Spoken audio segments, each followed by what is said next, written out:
तो कैसे हैं आप? বলিউডে আয়ের দিক দিয়ে 2023 সালে কি হবে এক নম্বর সিনেমা? একদিকে আছে শাহরুখ খানের পাঠান, অন্যদিকে আছে সানি দেওলের গাদার 2। পাঠান মুভিকে পিছনে ফেলতে খুব বেশি সময় লাগবে না গাদার 2 কে। ওই যে কথাই বলে না, বাদর বুড়ো হলেও গাছে ওটা ভোলে না, আর ঠিক তেমনই হলো।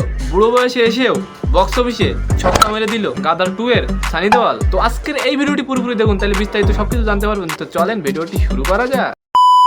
হাতুড়ির গায়ে চুরমার বক্স অফিসের একের পর এক রেকর্ড, 400 কোটির ম্যাজিক ফিগার ছোঁয়া থেকে আর এক ধাপ দূরে ধর্মেন্দ্র পুত্র। 22 বছর পর তারা সিং এর কামব্যাক পুরোপুরি সফলতা প্রমাণ করে দিয়েছে সানি দেওয়াল। 65 বছরে সানির ঢাই কিলারের হাত যে আজ পর্যন্ত দর্শককে হলমুখী করতে তা সফলতার জলজান্ত প্রমাণ গদর 2। দ্বিতীয় সপ্তাহে অপ্রতিরোধ্য সানি ম্যাজিক। দ্বিতীয় রবিবার বক্স অফিসে 100 কোটি টাকার ব্যবসা করেছিল গদর 2। আর সোমবারেও সানির বিজয় পথে চাকা এলো গড়গড়িয়ে। বক্স অফিসে প্রাথমিক রিপোর্ট বলছে সোমবার 21 আগস্ট দেশ জুড়ে প্রায় 14 কোটি টাকার টিকিট বিক্রি হয়েছে গদর 2 এর, যা নিঃসন্দেহে প্রশংসনীয়। সোমবার 14 কোটি টাকা কামিয়ে ফলে দ্বিতীয় সপ্তাহে এখন পর্যন্ত গদরের দ্বিতীয় কালেকশন 100 কোটি ছাড়িয়েছে।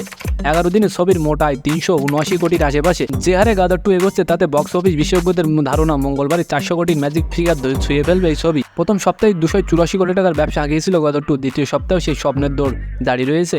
ইতিমধ্যে দেশের মার্কেটে আয়ের নিরিখে সালমানের সুলতান, বজরঙ্গি ভাইজান, টাইগার জিন্দাকে পিছনে ফেলেছেন সানি দেওয়াল। গদর 2 ভেঙেছে রণবীরের সঞ্জু কিংবা আমিরের পিকের রেকর্ডও। সানি আমিশার ক্যারিয়ারের সবচেয়ে বড় ব্লকবাস্টার গদর 2 বর্তমানে 2022 সালের সর্বাধিক উপার্জিত বলিউড ছবির তালিকায় দ্বিতীয় স্থানে রয়েছে গদর 2। প্রথম স্থানে শাহরুখের পাঠান। দেশের বাজারে এই ছবির আয় ছিল 543 কোটি টাকা।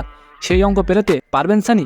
অসম্ভব নয় ধারণা বিশেষজ্ঞদের। তো আজকের ভিডিওটি কেমন লাগলো অবশ্যই কমেন্ট বক্সে জানাবেন। আর এমন নতুন নতুন ভিডিও পেতে অবশ্যই আমাদের চ্যানেলটিকে সাবস্ক্রাইব করে রাখবেন। ধন্যবাদ।